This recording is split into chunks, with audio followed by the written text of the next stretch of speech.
Welcome to the Rugby Obsession Deep Dive. Today we are diving straight into, well, a really singular high-stakes moment in the Women's Rugby World Cup. We're specifically focusing on the astonishing return and performance of England's superstar fullback Ellie Kildunne, her semi-final against France. I mean, it was more than just a great game, wasn't it? It felt like a perfect storm of comeback and technical innovation. That's absolutely right. Yeah, for this deep dive, we've, really unpacked the source material to reveal not just the drama of her player of the match performance, but also the technical secret, as she puts it, that she attributes to her success. And critically, we are analyzing the significance of this moment as a world first in athletic gear design. It's a great story about performance, precision, and player agency. It's a fantastic mission, yeah. Really shows how those marginal gains, those little tweaks, translate directly into world-class results. So before we get into the specifics of weight reduction and cheetah print boots, we really encourage you to subscribe to the Rugby Obsession Deep Dive right now. Just hit that button so you never miss our analysis of the game's biggest stories and these technical breakthroughs. Okay, let's unpack this dominant return then. Kildunne. She's hardly new talent, is she? Last year's World Player of the Year. Exactly. Not an unknown quantity at all. But her absence in the quarterfinal against Scotland, due to injury, that must have left a palpable void in the Red Roses' backline. Yeah. Coming back from injury, especially for turn at semifinal like that, requires immense mental and physical confidence. Oh, absolutely. It creates enormous tension, doesn't it? Both for the athlete herself and the coaching staff. You're always wondering, are they really ready? And that context, that pressure, makes her semifinal appearance against France, which England won 35-17, by the way. It makes it truly astonishing. She scored twice, yeah. And secured the player of the match honors. But what's fascinating here for me is the sheer velocity and agility she showed, especially, during her second try. Oh, that second try. Yeah. The sources describe it perfectly, don't they? A stunning burst past 5 French players. Just wow. Yeah. To execute that sort of rapid change of direction and acceleration, especially when coming off an injury layoff, I mean, it shows she wasn't holding anything back. That confidence is absolutely key. Spot on. And that explosive return, that statement performance, is what now positions England to face Canada in the final. That's this Saturday, September 27th, at Allianz Stadium in Twickenham. Right, the big one. And if we connect this to the bigger picture, you've got two incredible narratives colliding in that final, haven't you? While England are, the established power, the favorites perhaps, their opponent, Canada, offers what our articles call a remarkable story. They're noted as being a crowd-funded team. Incredible. That managed to dump out the 6-time World Cup winning Black Ferns. I mean, think about that. That's a giant killing act right there. That final is going to be electric. Absolutely electric. Totally. But now let's reveal the real innovation story here. Because Kildunne herself, she attributed her spectacular semifinal success partly to a secret, which turned out to be a brand new pair of boots she wore for the first time in that match. And they're described as a world first. Yeah, and this is, I think, a huge moment that really transcends just, proprietary gear or a marketing gimmick. This collaboration represents the sort of quantified impact of female-driven optimization in design. The articles confirm these boots were created by bootmaker Canterbury in partnership with Kildunne herself. And that marks the first set of rugby boots ever designed by a female player. Ever. Wow. Ever. That's a foundational shift, isn't it, in how elite equipment is developed. It's saying, actually, maybe the default design isn't optimal for everyone. We often talk about marginal gains, don't we? But here's where the numbers really tell a story. The boot is the limited edition Speed Falcon Elite. And the whole mission, the design brief, was optimization for speed. They were designed to be lighter than ever before, trimming a specific and precise 24 grams off the total weight for this special edition. Right, 24 grams. Now, that might sound marginal on paper, maybe like half a slice of bread or something. Yeah, sounds tiny. But in the context of elite biomechanics, it's actually incredibly significant.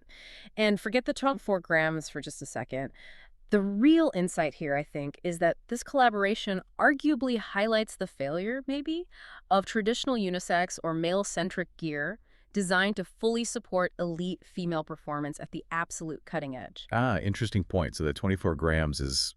What? Wasted weight for her? Exactly. You could argue that 24 grams is the precise amount of sort of design baggage, maybe, that a male-centric or a generalized design was carrying for someone with Kildunne's specific biomechanics and needs.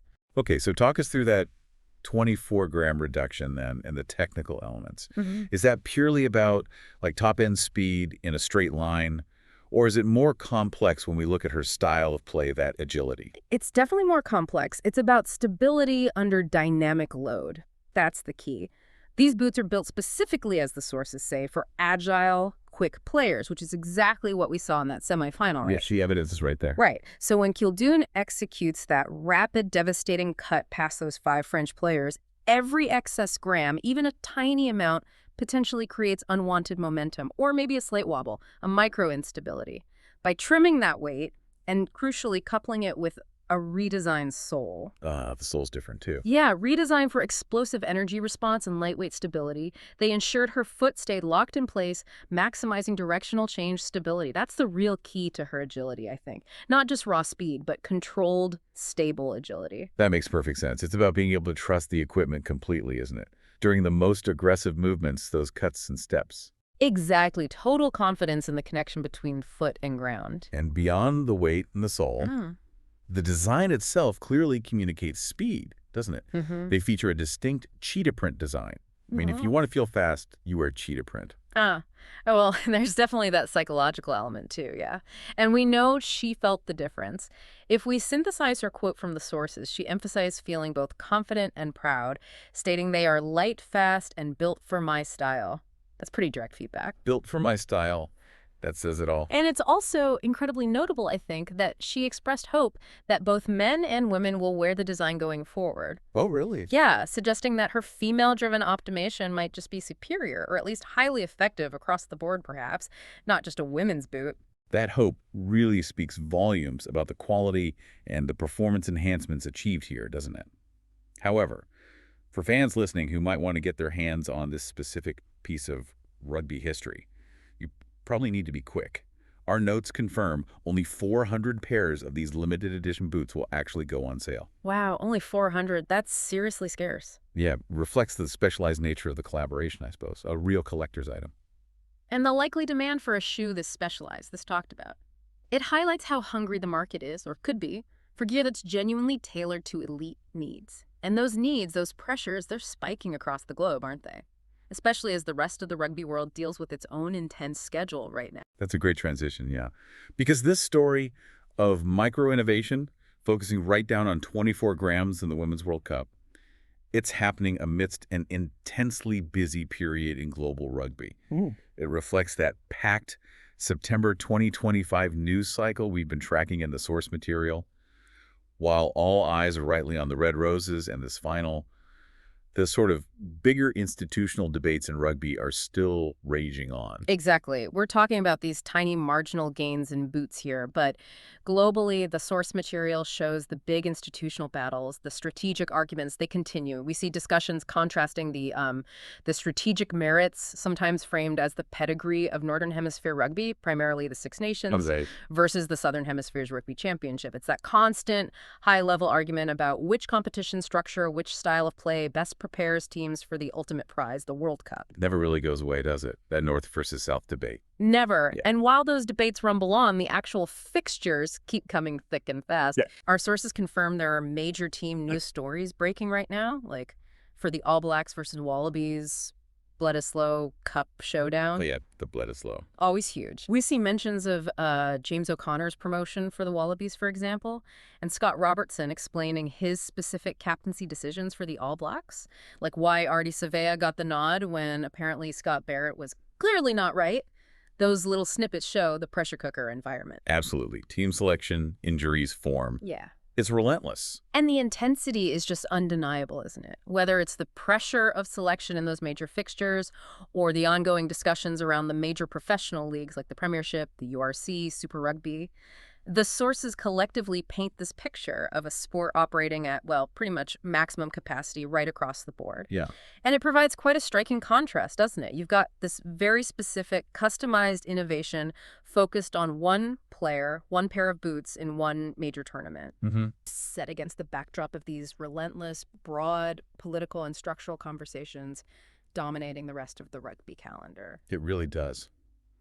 Well, if you are enjoying this deep dive into performance and innovation and thinking about how specific player needs can drive global equipment design, please do take just a moment to subscribe to Rugby Obsession. And maybe let us know your thoughts. How much do you think player-designed gear really impacts the overall pace, maybe even the safety of the game? We'd love to hear from you.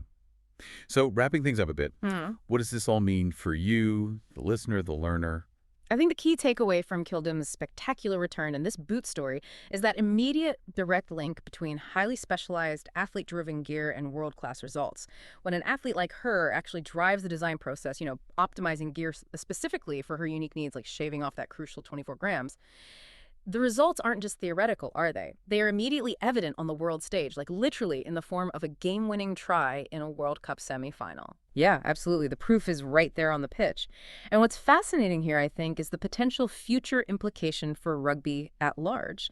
Given the success of Kildunne's specific design, tailored for agility and speed, it really raises an important question, doesn't it? What untapped areas of rugby gear, or maybe even training methods, across all the various global leagues we mentioned, the Premiership, the URC, Super Rugby, Top 14, you name it, are currently missing out on equipment or approaches truly tailored by the elite players who actually use it day in, day out? That's a great point. Like what sort of things? Well, could specialized scrum caps, maybe? Or shoulder pads with specific contours designed by professional forwards for optimal impact distribution?